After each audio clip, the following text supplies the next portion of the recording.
Here on this rainy day. We didn't know how many people would show up since the monsoons are with us. Be very careful, folks out there. The parking lot is a lake. I'm sure that you saw that. Somebody saw a duck with an umbrella out there. Yeah, right. Oh, I don't know. These are all mermaids. Yeah. Remember, there's a special Me Too thing. I'll tell you. So my name's Katie Hoffman. This is O'Connor Hemsley and Stan Hemsley back there. We're the ones that kind of started organizing this group over 2 years ago. For 2 years, we have had speaker every single week except when we hit Christmas and New Year's. So we have been very active. Every week it's a little bit different. We have a different presenter every week looking at all kinds of topics. So keep coming back because it's very interesting. Next week we'll have Charlie Gonzalez from the Green Umbrella, which really is talking about not only recycling, but more than that, sustainability here in Cincinnati.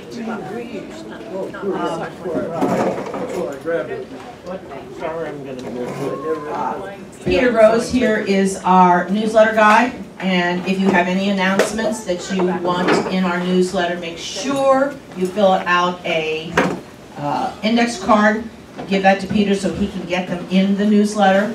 It's really important because I can tell you over the next couple of weeks there's all kinds of things coming down, and I just have to do that to organize my life.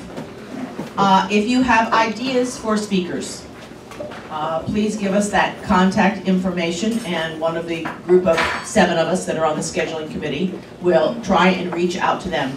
We've had a lot of success in some ways and not success in other ways. You know, we say, oh yeah, I'd really love to come to that, but then they don't get back to us.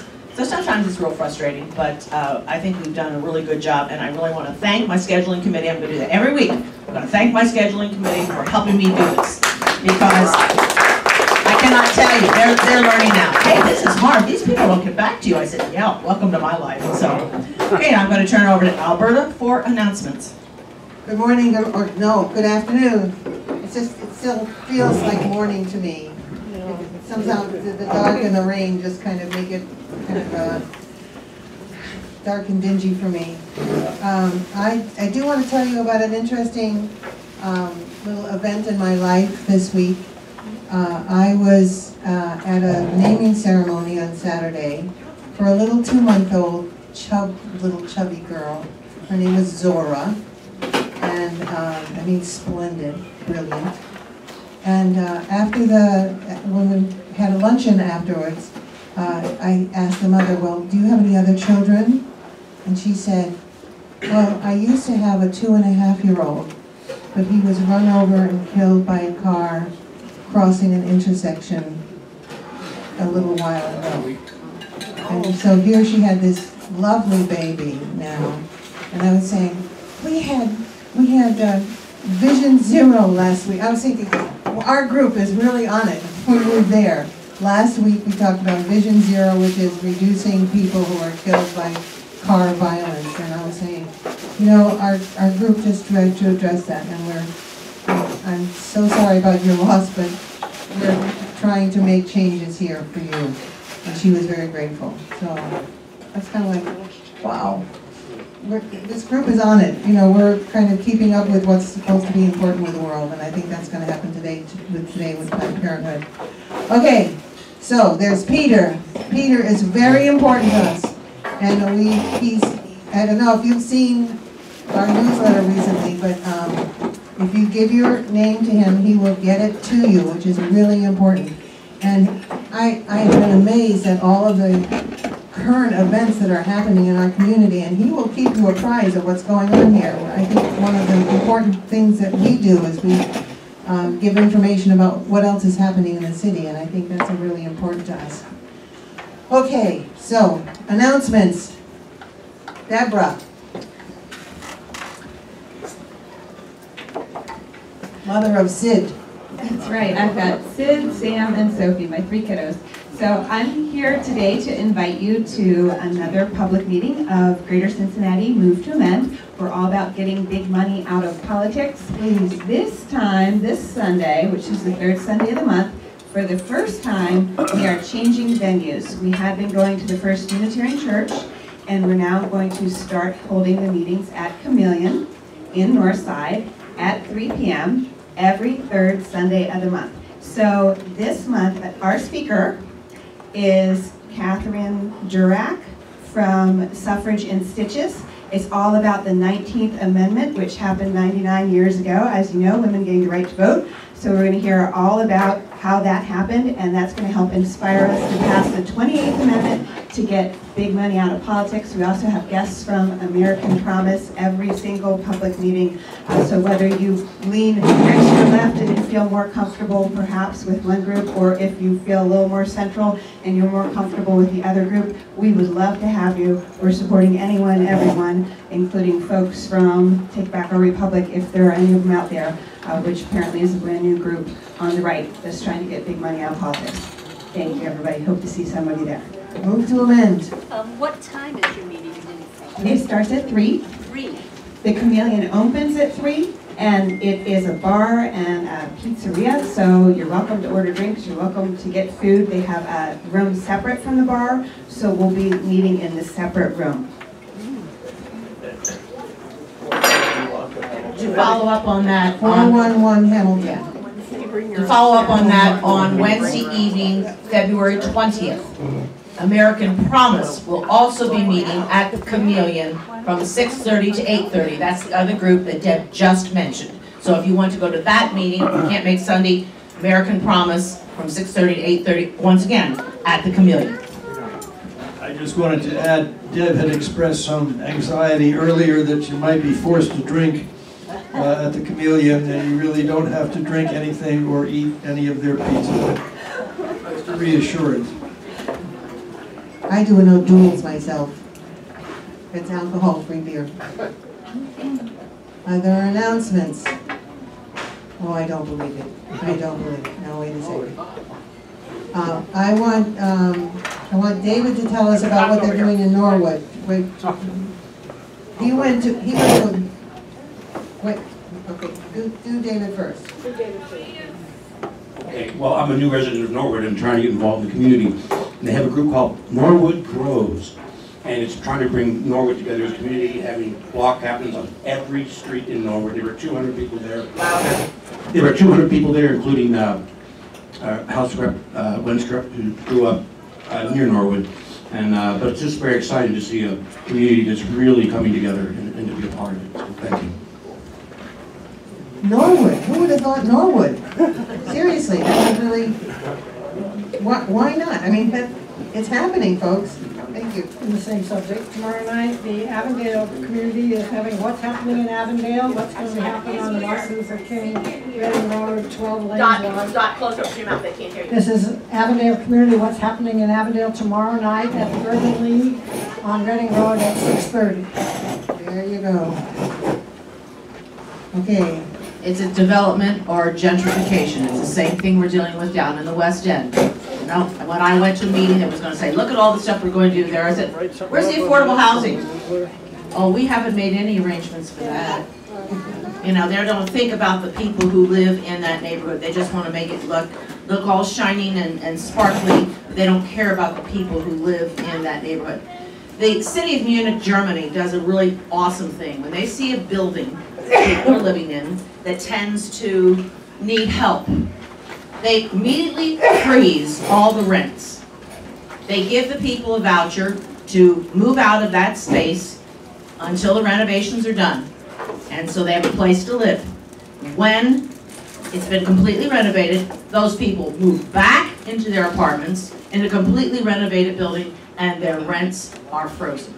That's what you do. You don't kick people out, renovate the building, jack up the prices, and then they can't afford to come back into the neighborhood they live in. That's what's happening in the West End, and that's what's happening in Avondale. Wait. Any other announcements? Oh, here we go. Bill Messer. Glad you mentioned the thing about Munich, because Munich is, amazingly, Cincinnati's a sister city in Germany.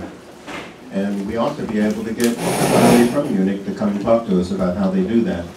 But the philosophy is that the neighborhood belongs to the people who live in it. It's their neighborhood, so they should benefit from whatever happens on the street level, you know. It's a whole different mentality than what we have. From your mouth to God's ears. Any other announcements? Okay, I'm going to go on to Stephanie Kollmann-Baker.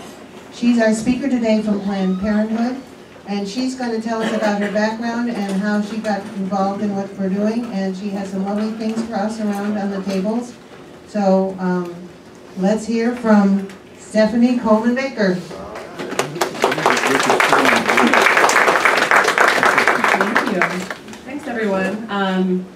Yeah, I'm so glad to be here. I've come to a few of these meetings in the past, but I'm happy to share my story with you all and give some updates on what's happening with Planned Parenthood. But I very much appreciate questions and discussion, so feel free to interrupt whenever.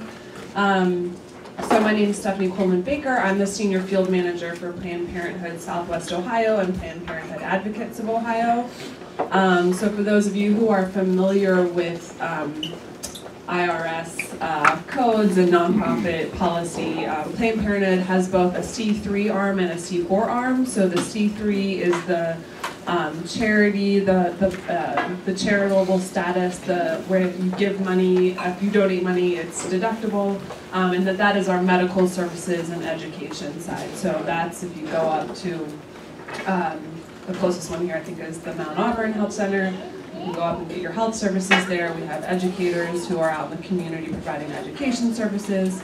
So that's our C3 education and medical services side. And then we have a C4 side, which is our advocacy and electoral side. So we have an arm that works to lobby around our issues. There we go. Is that better? Yeah, they're trying to hear you in the back. Works to lobby around our issues, to educate the public and our supporters around our issues. That's where all of our rapid response activism work happens, as well as our electoral activities. So we actually do have, during election cycles, we have electoral programs. We worked on the 2016 election, we worked on the 2018 election. Obviously, I'm sure a lot of you did that as well. There's lots of familiar faces in here from that work. And obviously, we have not been as successful as we would have liked, but we'll keep plugging along. So me personally, I got my start in this work. I've been working in nonprofits for about 10 years. So I've worked in lots of different issue areas. I was mostly doing a lot of direct service work, and the more I did that work, the more I wanted to see change at a larger level. So I started really becoming interested in the advocacy piece and changing policy. And so I got my start with Planned Parenthood about 3 years ago. And since then, I'm now the senior field manager. So our field team, we have a statewide field team for Planned Parenthood Advocates of Ohio. So I'm here in Southwest Ohio. I cover 20 counties all the way up to Springfield, as well as Boone, Campbell, and Kenton in northern Kentucky. And then we have an organizer in Toledo, an organizer in Columbus, Cleveland, and Akron. And so that's our field team. So these are all of our organizers on the ground, doing our outreach work, doing our community liaison work, doing our activism work. And then we have a state VP of Government Relations who kind of helps direct all of that work. So, and I'm the senior field manager, so I kind of help oversee all of our organizers across the state. So that's how I got my start. I from a kind of middle young age became kind of switched from the way I was brought up on the west side of Cincinnati, Catholic conservative family. So started making my journey towards my progressive values. And I'd always aligned with Planned Parenthood just based on my philosophies, but it really only wasn't until after I started working with Planned Parenthood that it really hit home for me. And I'll share a little bit about my story because we do a lot of storytelling with Planned Parenthood. So I started working for Planned Parenthood, and I started, getting to know our providers and our nurse midwives on our medical center. And the way they were talking to me about our patients and about the care they provide really gave me kind of a retroactive epiphany about some reproductive health care that I had received in the past. And I'm sure lots of folks who have gone to a gynecologist have had similar experiences. So it really made me think about, right after college, I moved to Kansas City for an AmeriCorps term. And before I did that, I had all my checkups and doctor's appointments before I went out there. So when I got to Kansas City, I had a call from my gynecologist that my Pap test had come back irregular. So this is pretty common. A lot of folks who get Pap tests will be familiar with this experience. But for me, it was really unsettling. I didn't know anyone in Kansas. I didn't have a provider yet. And this could possibly be a sign of cervical cancer. And so I made an appointment at a hospital there in Kansas to get a colposcopy, which is where they take a sample from your cervix to test it, biopsy it. And it's a pretty painful procedure, actually. They actually snip a little chunk out. Sorry. And so it's painful. I had medical students in with me without my consent. They didn't ask me if that was okay, so I was just surrounded by people. The provider was extremely shaming in talking about how it got to that point. She wasn't at all comforting. I was, 22, I guess, and I was sitting there crying and thinking to myself, I want my mom, which felt, really tough being so far away from my family.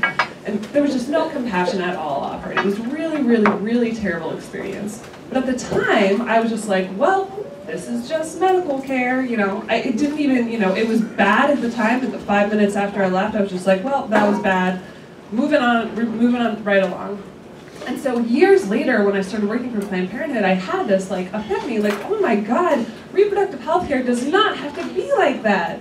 And so many of us just accept, reproductive health care, any health care that we get as it is what it is. But the vision at Planned Parenthood is very much that it does not have to be that way. It can be compassionate, it can be non-judgmental, it can be informative, comprehensive, caring, and so after I started working for Planned Parenthood, it very much hit home that this is actually the care we provide is caring, and the way we all settle for a lot of stuff in our society does not have to be that way. So we have this vision that reproductive health care can be healthy, can be can be exactly what we need to make our own families and our own lives successful.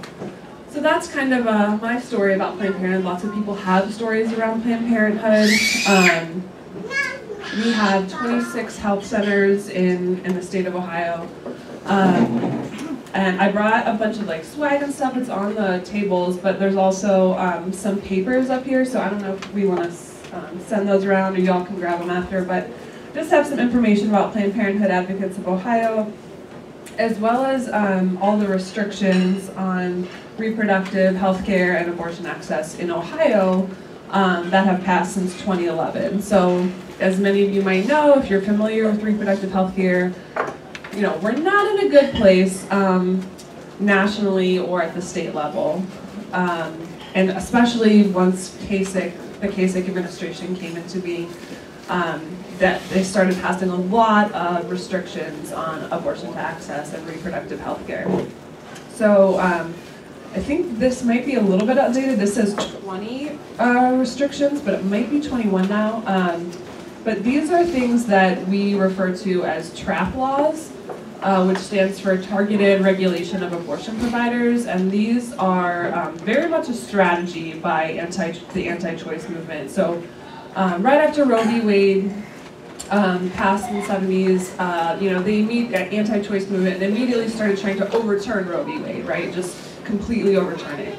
And then they saw that wasn't working. They weren't going to be able to completely just reverse it. So what they did was started this very, this is a strategy. It's not just random people trying to take away choice. It was a very coordinated strategy across the country to slowly chip away at abortion access. So you can see this especially in yeah? Louder? Just hold it louder. Oh, okay. Is that good? Yeah. All right. Sorry, I feel like it keeps moving in and out. So this was a very coordinated strategy. There's actually like a handbook, a literal legislative handbook that they pass around from state to state, and they try to pass these different restrictions in different states. So you can especially see the like chipping away piece of it when you look at the limits on when you can get abortion, how many weeks. And so we used to be 24 in Ohio. Then in 2016, Kasich signed the 20-week ban, and now they keep trying to pass the 6-week ban. So it's, you know, you can see it just keeps going down further and further. These are also things like 24-hour waiting periods, transfer agreements, restrictions on like, you know, when someone can or cannot decide to have an abortion. And a lot of these in the past had exceptions for rape or incest. But more and more, we're seeing these really extreme pieces of legislation where there are absolutely no restrictions, which is really, you know, unsettling, especially for victims of sexual assault.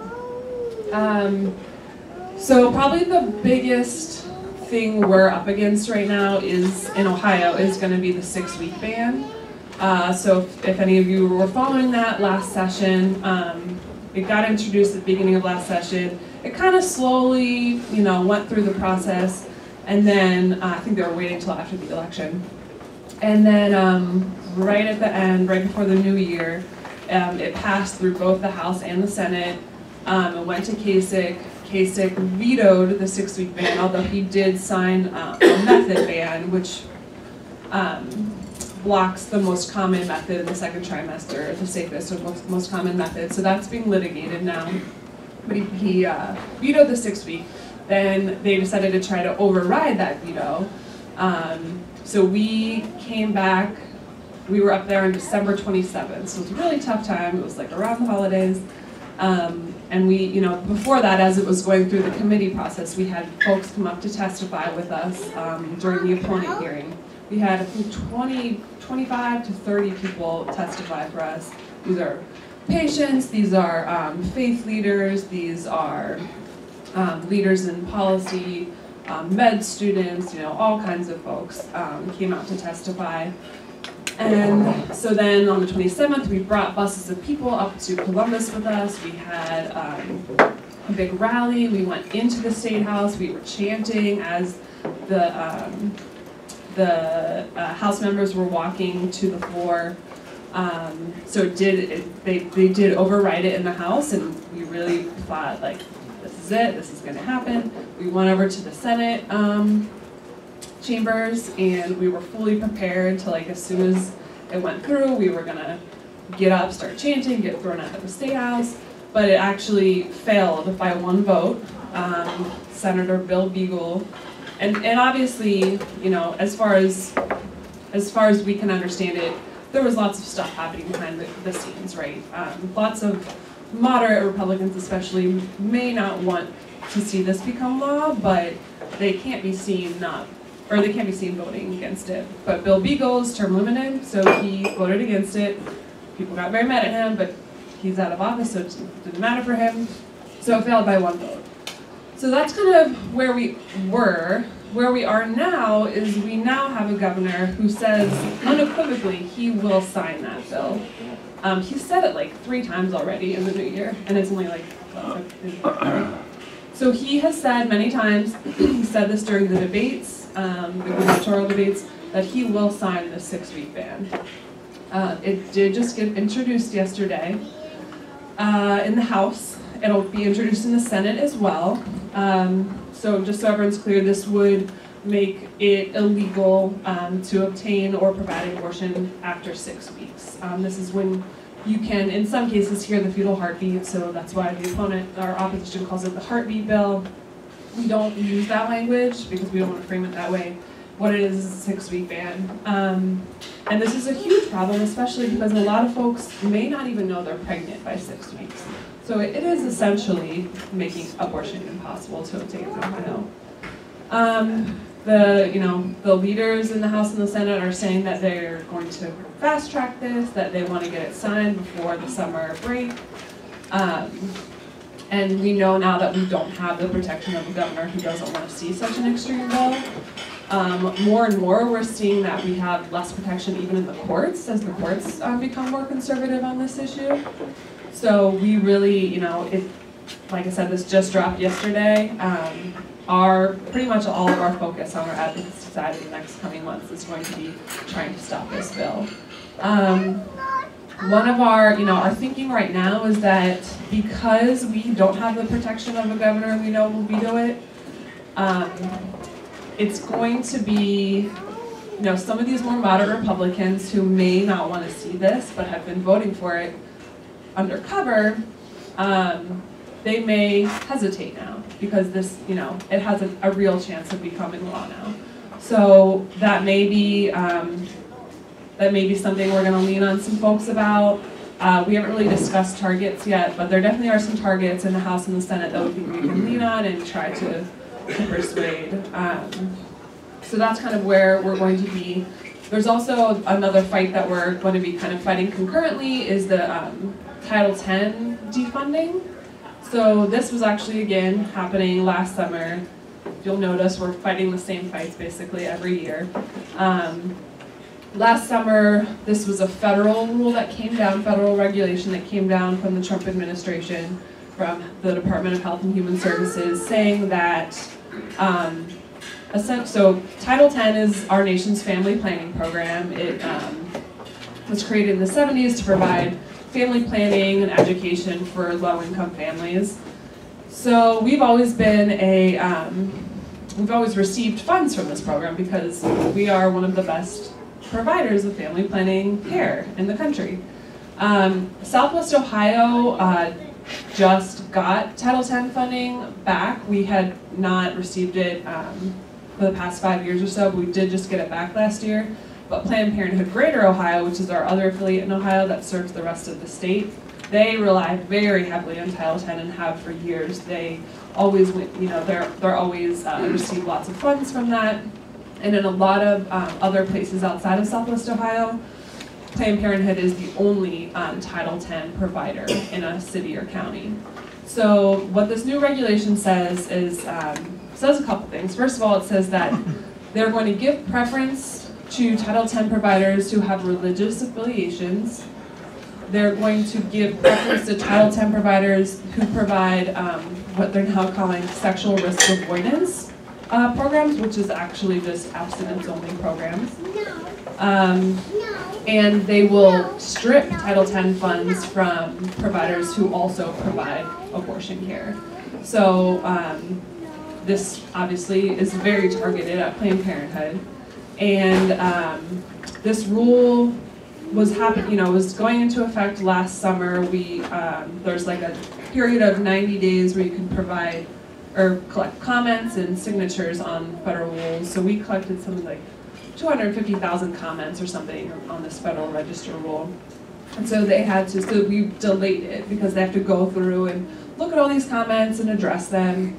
But now, that period is coming to a close. We've managed to delay it, but we do think that very soon, in the next coming weeks, that this rule will go into effect. And that could mean all of our educators lose their jobs. That could mean that we'll have to find those Title X funds elsewhere. So basically what this program allows us to do is provide family planning care on a sliding scale fee. So if you come in and you say, I want birth control, but I can't afford it, there's a formula that allows us to provide it based on your income or for free if that's what your income dictates. So either way, there's going to be a huge cost to Planned Parenthood to keep providing the same level of care that we currently provide, which is such a huge shame. So Title X, none of the funding goes to abortion, but because we also provide abortions, they're tying the funds to that caveat. So that's another big fight that's going to be upcoming with Planned Parenthood at the federal level. At this point, there's not a lot we can do about it except kind of raise the alarm and get people to start talking about it. But with the 6-week ban, we are going to be looking to a lot of our supporters, our allies, our partners to help us in that process. So whether it's writing letters to the editor, lobbying at the local level, like visiting your state reps and state senators, talking about our issues, going up to the State House, testifying. So we're going to be asking everyone to kind of jump on board because we've been fighting this ban for 8 years under the Kasich administration, but we always kind of had that protection that he was not going to sign these, and that protection is gone. So this is kind of like, this is the big one in Ohio. This is the question of whether or not people can still access abortion in our state. So we're going to be asking everyone to jump onto this fight with us and really help push back against the administration on that. Can I ask you a question? Yeah. What is it that drives the so-called pro-lifers? Is it religion? Maybe Southern Baptists. What drives them? Why are they usually men, as far as I can see? It's confusing. Can you repeat the question? What is it that drives mostly men, the pro-lifers? Is it religion? Control. Control? Yeah, yes, what drives the anti-choice movement. It's a lot of different stuff. Religion is certainly an element of it. Abortion wasn't really the wedge issue that it is today until the mid-70s. And there was this huge movement by evangelical Christian from the South, those communities, to really start rallying around this and connecting it to politics. So again, that was a very conscious choice to start connecting it to politics.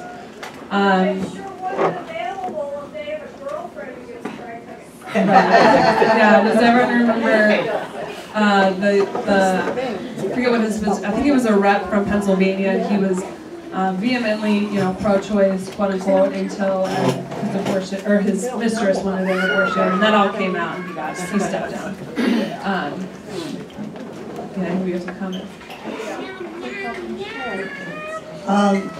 The religious aspect on February 6th, this was one of the headlines. Pope says nuns in sexual slavery. And it talks about the priests and the bishops made the nuns have abortions. So you talk about hypocrisy of religion? I'm sorry, this is what it is. Yeah, thank you. And that is not to say that all people of faith do not support choice. Right? Yes. You've talked a lot about abortion, and I know that's a critical issue. One thing, though, is for Planned Parenthood, it's a very, very small percentage of the services you provide. And I think some people are not aware of that, how it's a relatively small. So if you could kind of tell us how much of your work really is on family planning care other than abortion. Yeah, no, that's a good point. And that is actually something that we are kind of moving away from talking about it like that. And I, don't blame you at all for that. That is the way Planned Parenthood talked about our services for a really long time, was that abortion is only 3% of our services provided, which is still true. But we really, what we realized over time was what that was doing was really stigmatizing abortion care. We never want to say that abortion is that it is not healthcare, because it very much is healthcare, and no matter, even if we lived in a society completely free of sexual assault, or where everyone had a basic universal income and could support themselves and however big they wanted their families to make, abortion has always been and will always be a needed part of healthcare. So we never want to say that it, even the Trump administration last year, kind of offered in this weird deal-making way that he has, that if Planned Parenthood stopped, it was during the ACA defunding and the ACA review. So that Planned Parenthood would stop providing abortions, then he would leave off us. He would leave us alone. And for us, that just wasn't an option, because this is an essential service that so many people need, that 1 in 3 women in the United States need. So, while it is a smaller percentage of our services, 3%, it's something that's always going to be needed. And the the way they go about it by attacking our family planning services because we provide abortion care is really trying to drive that wedge in further. So this Title X fight, for example, all Title X funds go to family planning and education, not to abortion. But because we also provide abortion, they're trying to defund that. So it's not like they actually do care about family planning and reproductive health care, right? Because they're willing to cut off thousands of low-income families from access to this care purely because we also offer abortion. Yeah. Go ahead. Sorry. I'm sure you share this with politicians, but what are the statistics of children under 18 having sex, and how many, do you know a breakdown of how many of them are from very religious households? Ooh, I do not know those statistics off the top of my head. What I can tell you is that the more access young people especially, have to sex education, the more likely they are to engage in sexually responsible behaviors. There's a direct correlation between abstinence-only education and irresponsible or uninformed sexual behavior. There's also trends showing that millennials and younger generations are actually abstaining from sex longer because they're more educated about it and they're more focused on having sex with more meaningful sex with partners other than, dangerous sexual behavior. I can also tell you that, there's this stigma around abortion that it's like irresponsible young people who get pregnant, right? And the majority of people who get abortions are actually already parenting children. So it's people who already have families, who already have children that they're caring for. I think Ohio has a law that each clinic has to be associated with a hospital. And I think it's important to know that in Cincinnati, most of the hospitals, including University, except University, are affiliated with some religious order, and it's very, very difficult. And wasn't this law just declared unconstitutional in Florida? That could be. I haven't heard that. But if it's unconstitutional in Florida, why can we have that law here? Well, it would have to go to the Supreme Court then in order to affect all the states. Right. Right. Yeah. So that's what you're talking about is the perfect example of a trap law, a transfer agreement saying that if abortion providers have to have agreements with a local hospital saying that if something happens during an abortion procedure where there's an emergency, which is very rare because abortion is one of the medical procedures you can get, it's like 0.02 complication rate or something percent.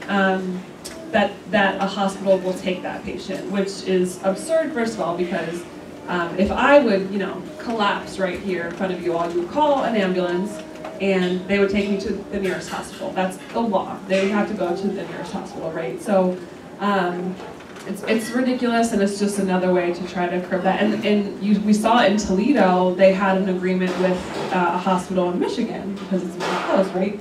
And then they just keep changing the law as it suits them. So then they said, no, it has to be within the state. Oh, no, it has to be within 30 miles. Public hospitals weren't allowed to do it. Public hospitals are not allowed to do that. Yeah, so they blocked public hospitals from doing that, which leaves private hospitals, which in Ohio and Southwest Ohio especially means religiously affiliated institutions. I've got a question. I recently read a post with someone who was having a miscarriage at 12 weeks. She went to the hospital and obviously, she was passing tissue, things of this nature, but they would not do a DNC because they considered that an abortion. Is that effective here in Ohio? I mean, is that... That varies institution by institution. So they can decide what they think is an abortion. And it can really even go down to the provider, the doctor themselves. Like if they feel like a DNC feels like an abortion to them, then they won't perform it. But a lot of times it comes down to the policies of the hospitals.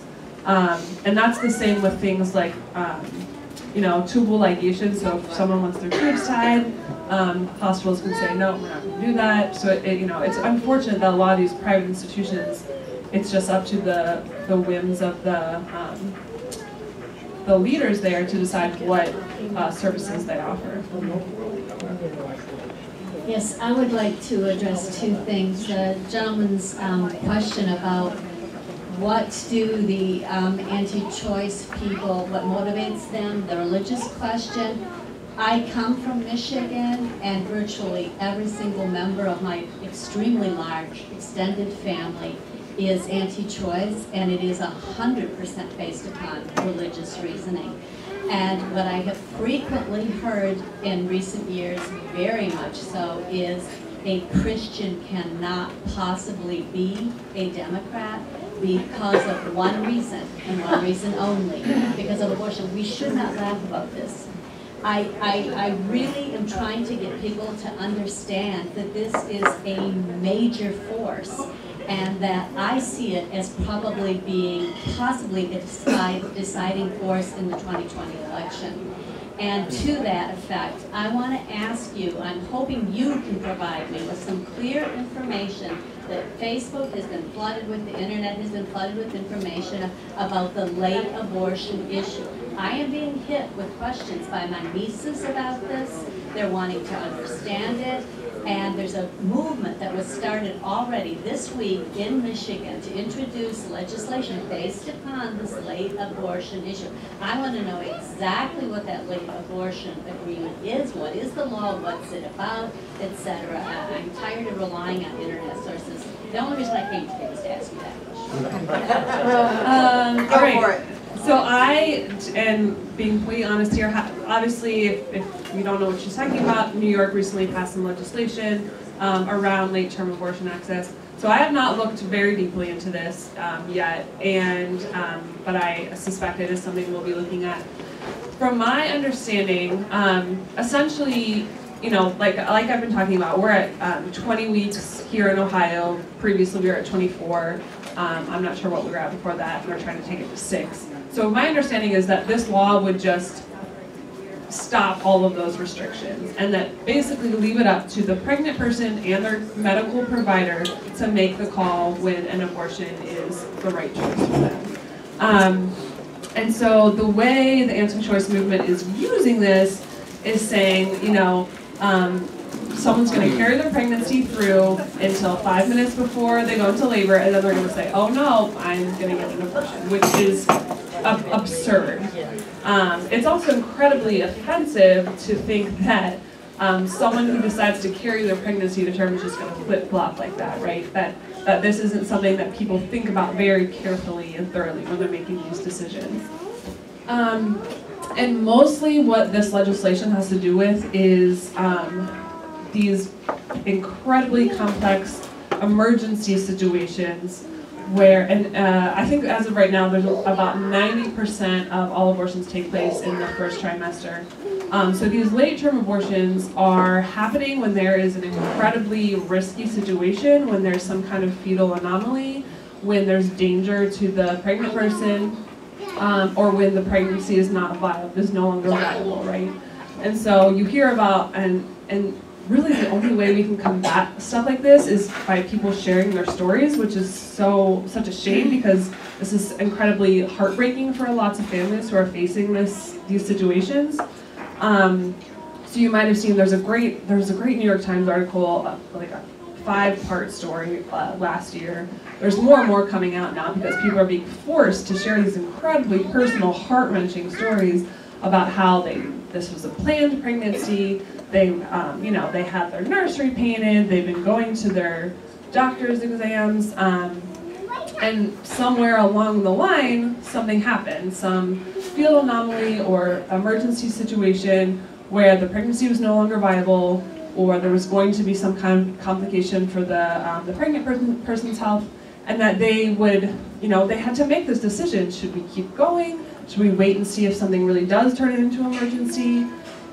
Should someone be forced to carry a non-viable pregnancy to term? Should someone be forced to go through months and months of having a pregnant belly in front of them and people asking them about, oh, what do you do? What's happening when they know that, there's no life inside of them, or the life inside of them is not viable? So more and more people are being forced to share these incredibly heart-wrenching stories of this tough decision that should only really be left to that person, their families, and their medical provider. Yeah. I'd like to follow up on that. I just checked into it today again on the internet before coming here yesterday. Representative Marshall, Republican in Kansas, made a big to-do about how in his having delivered, he's an obstetrician as well, 5,000 babies, never once in his entire medical history has there been a case of a mother needing to be saved in a late-term abortion. This is going to become a major issue. I don't mean a minor issue, a major issue. And I really would like to give you that information, that feedback, and say, I think Planned Parenthood will be fighting for its very existence if they don't get on board about this. As painful as it may be for these people to have come forward and tell their stories, I think it's absolutely critical, because that's exactly the kind of information I need. I am being hit by people in my family saying, why? What could possibly justify a baby being aborted just before it could be born? And what they're going to hit you with is,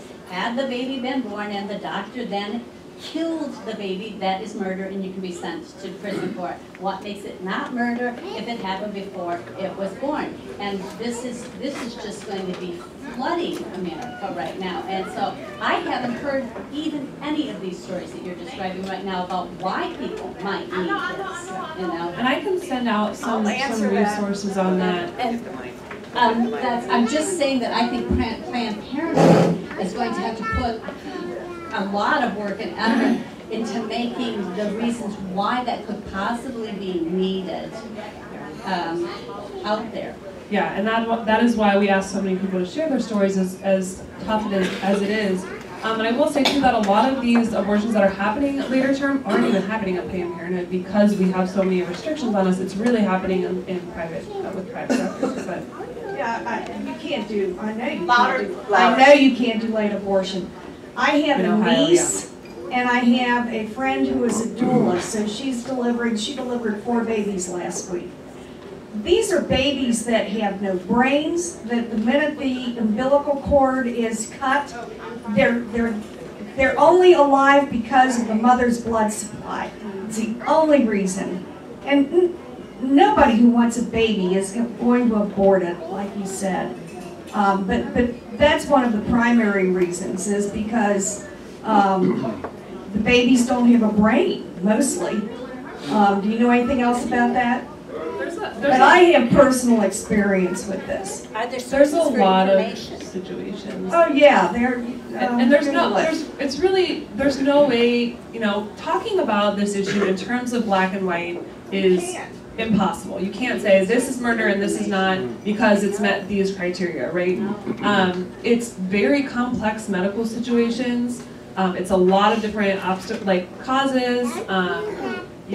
What she was talking about, I don't know all the medical terms for it, but when the Zika virus, when that was happening, that the effects of that could be hydrocephaly, right? So that would be one of the instances. Just a lot of different, pregnancy is dangerous and it's complex and lots of things can develop. So talking about it in terms of well, this situation is okay and this is not, is impossible. And to be honest, you're probably not going to convince your cousins in Michigan that, it's hard to move someone to say from this stance to this. What I will say is it's good to keep having conversations around stories and around real experiences that people are having, because that's really the only thing that moves people, and connecting with them on values. Well, do you value, let's talk about the life of this mother maybe, and the 3 children she already has. Do you think that she should be able to be there for her 3 children? So connecting with them along the way on those values that you can connect on, and then not setting out to change people's minds, because it's really hard to change someone's mind on stuff like this. You talk about the hard work ahead. I saw an article in the Inquirer last week about Kentucky and Kentucky and Indiana wanting to form an alliance with other Planned Parenthoods to help fight off the attacks that are happening. So is Ohio doing anything? So we are seeing this more and more, especially in the last 15 years. A lot of affiliates have been merging, and so there used to be like a bunch of different affiliates in Ohio. Butler County used to have its own affiliate, Dayton used to be its own affiliate, and more we're seeing mergers because of all the cuts and restrictions and trying to combine resources. So that's why there's now 2 affiliates in Ohio that cover the whole state. I think Kentucky is just 1 affiliate. But yeah, we do work closely with PPINK is the advocacy arm in Indiana and Kentucky. It's PPINK, so PP, Indiana and Kentucky. So they actually are a multi-state advocacy affiliate. So more and more we're seeing that. We're seeing more and more health centers have to close. But yeah, we do work with them and work with our partner, like the ACLU often is involved in some of these advocacy fights and work on sharing talking points and sharing strategies and that kind of thing. There was an interview yesterday on NPR with, among others, the national, whatever she was, a national publicity director for National Right to Life. And when pressed on certain issues, she actually was admitting that they are more than willing to criminalize women and doctors. She said that the ultimate goal is that life will be protected from conception all the way to term. And there were a few other very disturbing things that they had to say. And at one point she actually said, there are women who are choosing, when the life of the mother is in danger, to prioritize the life of their unborn child and sacrifice their own life. And if that starts to become a mantra, holy crap. I mean, and not to say, I'm sure that does happen, but again, that's their choice in their body and their life, right? So it seems to me it isn't just religion. It's a very appealing slogan, right to life. It's a very appealing concept. I don't think almost nobody enters into abortion without a considerable struggle. It's not easy to make that decision, I'm sure. And no, it's everyone. I'm an abortion doula, so I'm actually in the procedure room with our patients, and people share their stories with me just because I'm out in the community doing this work all the time. So people come up and share their stories. So I've heard hundreds of stories, and I've never heard the same story twice. I have heard people who have been completely relieved. I've heard people who are completely guilt-ridden. People have, we are vast and varied, and people have completely different reactions, and they're coming at this with completely different circumstances every single time. And it's not a decision that people make lightly, but once people make it, they make it, right? Just think about this. Think about those 4,500 children at the border that were aborted from their parents. Oh, that's a good one. Exactly what is a late-term abortion? How late in the gestation can you get an abortion? The narrative being promoted by the abortion rights people is that a fully developed baby is being murdered during delivery, and during a forced delivery to save. I mean, the narrative is so far out there, and people are believing it. And the whole idea that babies are being murdered for the convenience of the mother, the narrative is a part of the issue. Now, can you convince people who are solidly bought into this that abortion is not what they're being told it is? I don't know. I don't think it's possible. Some of the religious right, they just are not going to change their opinion because it's so deeply ingrained in their beliefs. I don't know how. To me, this is a train wreck, and I don't see any way of stopping it because there's so many promoting this narrative that all these innocent babies are being murdered. But what is a late-term abortion? Define it more specifically. So I cannot define it more specifically, and actually just read an article saying that we should even stop using the term late-term abortion. So in Ohio, you can only get an abortion at 20 weeks. That is the cutoff in Ohio. Now, there are narrow exceptions in the case of rape and incest, and the life of the mother.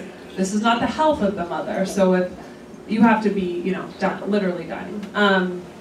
So that's in Ohio. In other states, I'm not, and I think that's what this legislation was about not putting a end date on it, but looking at it circumstance by circumstance. And I think what you're talking about, it's this very strategic way of pitting, like, the pregnant person against a baby, right? They're pitting the two lives against each other, and it makes it impossible for us to talk about in that way.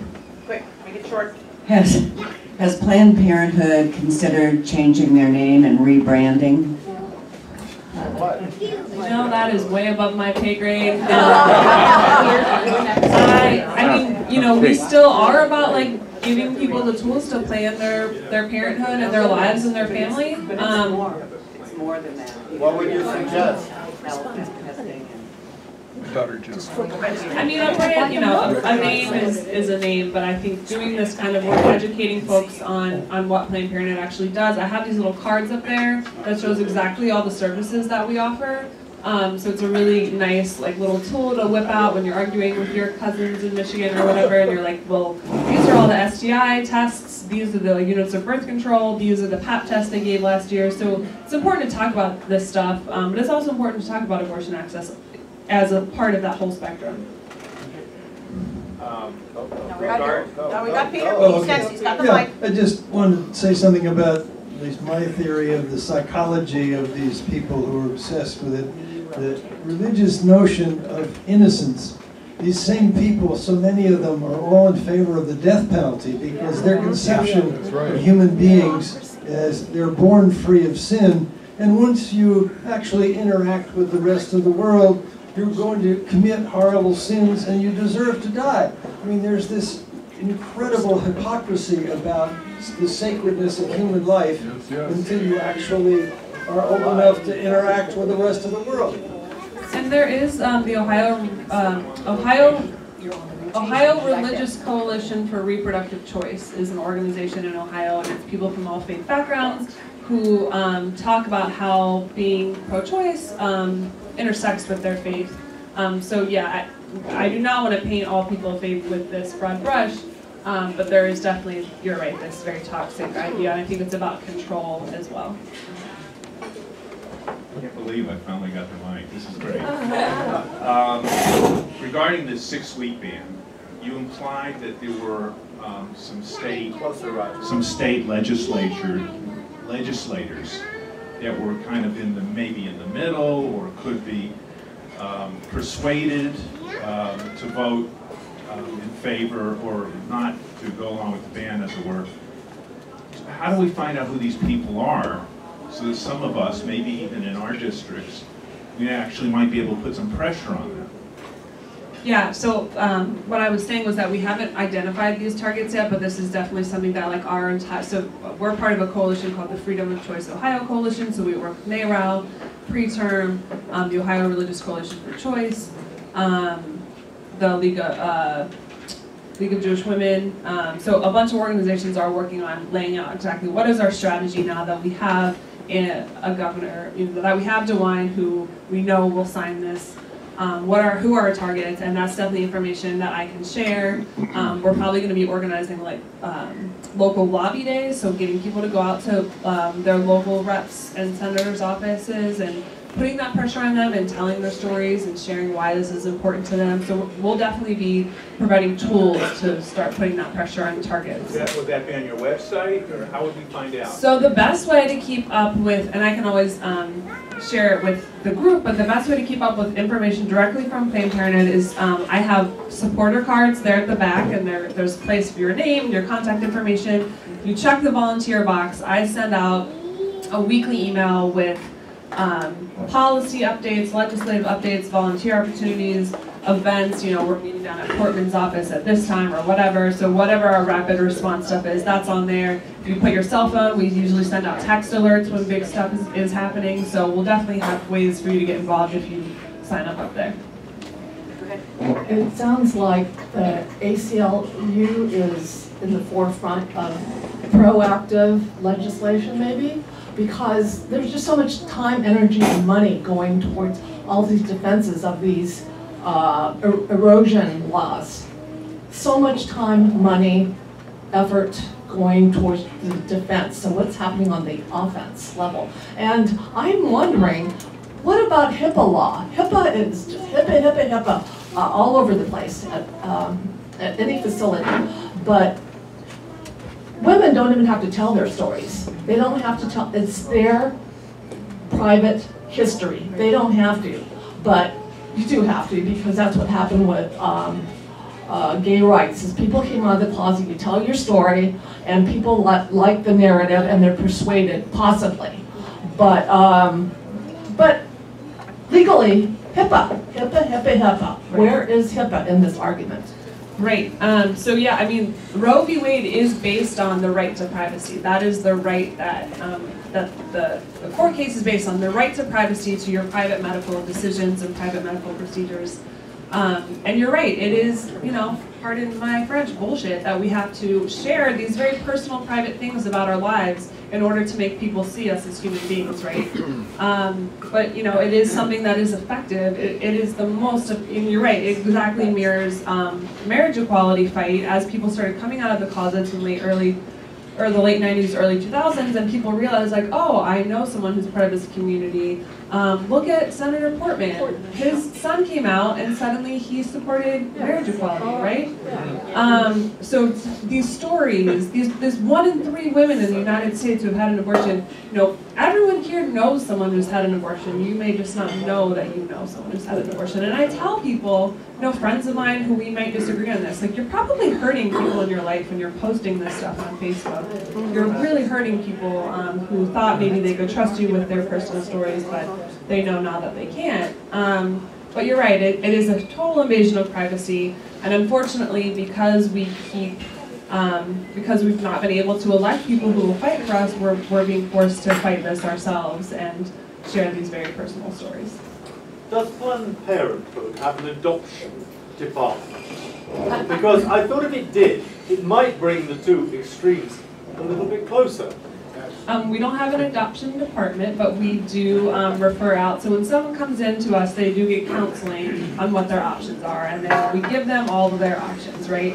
And if adoption is their choice, then we would refer them out to our partners that we... Because I've heard from a lot of people that they would like to adopt a child, but they cannot afford it. Apparently it's very expensive. Yes. I mean, this would be an ideal thing, surely. Budget-priced adoption. I don't know.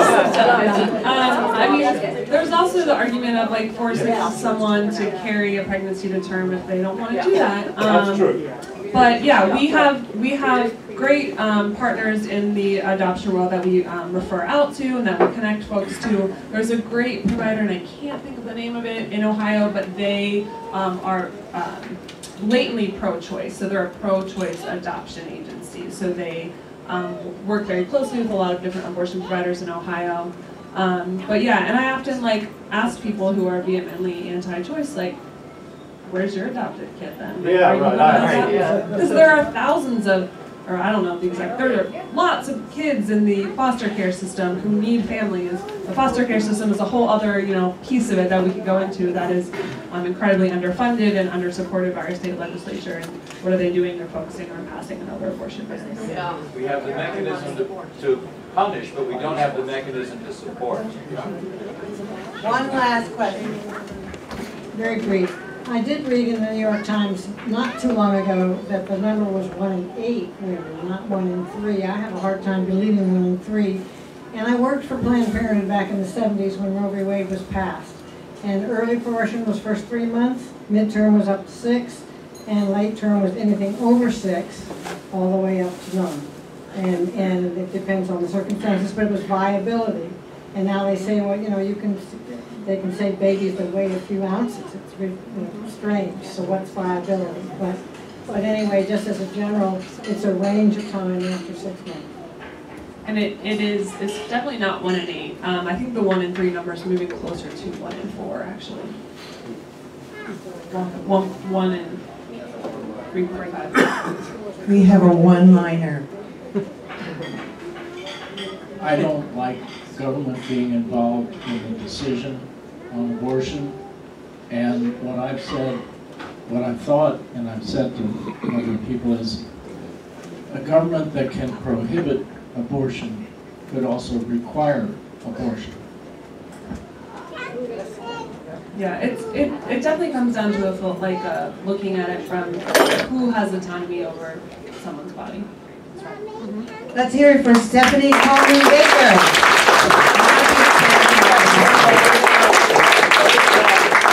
You have been a wonderful audience. Thank you for coming. Thank you for offering up the questions. Next week is Green Umbrella with Charlie Gonzalez. The week after that is going to be Immigrant and Refugee Law Center with Julie McMaster. That's the program with Xavier University. Our new program's coming to listen until March 26th. Come back. Love you. Bye-bye.